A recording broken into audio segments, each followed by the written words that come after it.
Welcome to my channel युग विज्ञान व तंत्रज्ञान. Myself doctor Manisha Govindagar. In this video we learn periodic classification of elements.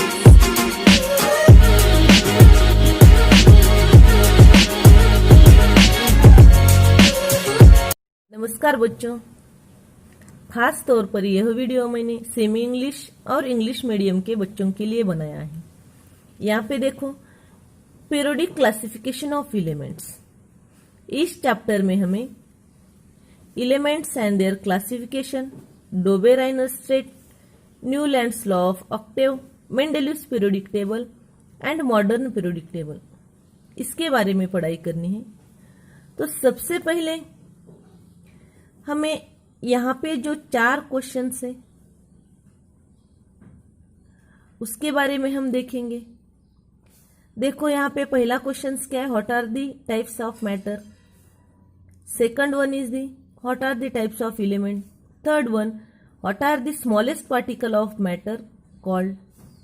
And fourth question is what is the difference between molecules of elements and compounds. तो यहाँ पे side में एक तस्वीर दी है, तस्वीर के सामने लिखा है कैन यू रिकॉल, यानी तुम्हें कुछ याद करना है. क्या याद करना है? तो ये जो 4 क्वेश्चंस यहाँ पे दिए हैं उसके आंसर्स तुम्हें याद करने. ये कहाँ से याद करने? तो ये आंसर्स हमारे क्लास 9 की किताब से याद करने. तुमने तो क्लास 9 पास की है, इसलिए अभी तुम 10th क्लास में आ गए हो. तो क्या है इसके सवाल देखेंगे हम.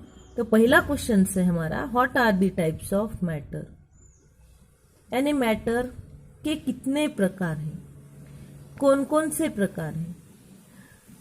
तो इसका आंसर से the types of matter are solid, liquid and gas. Second question है हमारा what are the types of elements. Elements also 3 types, metal, non metal and metalloids. Third question are what are the smallest particle of matter called. तीसरे question का answer है हमारा the smallest particle are called atom.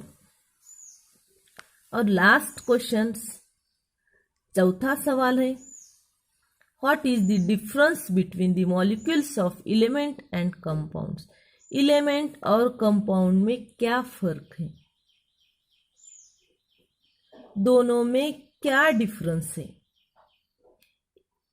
ये हमें बताना है. तो देखो बच्चों, एलिमेंट्स और कंपाउंड में क्या डिफरेंस है. एलिमेंट्स जो है, तो elements contain only one kind of atom in A free state और कंबाइंड स्टेट.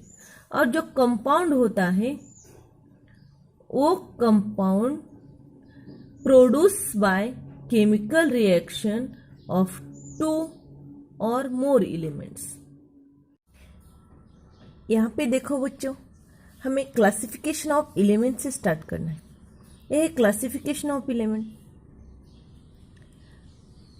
हमने अभी एक सवाल देखा था what are the types of element. The 3 types of element, metal, non metal and metalloids. Also classification of elements were classified into 3 groups, metals, non-metal and metalloids. We have learned in the previous standard all atom of elements are of only one type. Today in the scientific world 118 elements are known. After all, the knowledge about the elements and their properties went to increasing. Different scientists started trying out different methods of the classification. Today we learn the first method of classification is Döbereiner-Street. The German scientist Döbereiner suggests that the property of element are related to their atomic masses. And he made a group of 3 elements each having similar chemical property, and he said that the traits, and these traits he arranged the 3 elements in a trade in an increasing order of their atomic masses, and show that the atomic masses of the middle elements was approximately equal to the mean of the atomic masses of other 2 elements. See here, ये जो है ये Dobereiner ने दिए हुए trades है। ये first trade है लिथियम, सोडियम एंड पोटेशियम का। सेकंड ट्रेड है कैल्शियम, स्ट्रोंटियम और बेरियम का। और थर्ड ट्रेड है क्लोरीन, ब्रोमीन एंड आयोडीन। ये फर्स्ट ट्रेड देखेंगे अपन, सेम उसी तरह यहाँ सेकंड और थर्ड ट्रेड भी। तो first trade, actual atomic mass of lithium is 6.9 and actual atomic mass of potassium is 39.1। ये जो मिडल स्टेज है यहाँ पे मीन निकाला है लिथियम और पोटेशियम का। लिथियम का एटॉमिक मास 6.9 है, पोटेशियम का एटॉमिक मास 39.1 है, और उसको 2 ने डिवाइड किया है तो उसका मीन आया 23।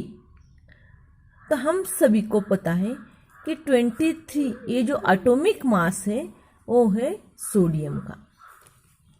जो डोबेराइनर ने कहा था, क्या कहा था कि the atomic mass of the middle elements was approximately equal to the mean of atomic mass of other 2 elements.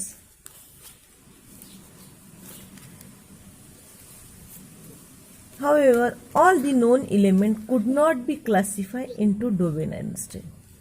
Only some elements classified into traits. इसी प्रकार आज के इस वीडियो में Dobereiner state and classification of element ये हमने देखा है। उसके बाद हम न्यूलैंड्स लॉ ऑफ ऑक्टेव्स देखेंगे। धन्यवाद बच्चों।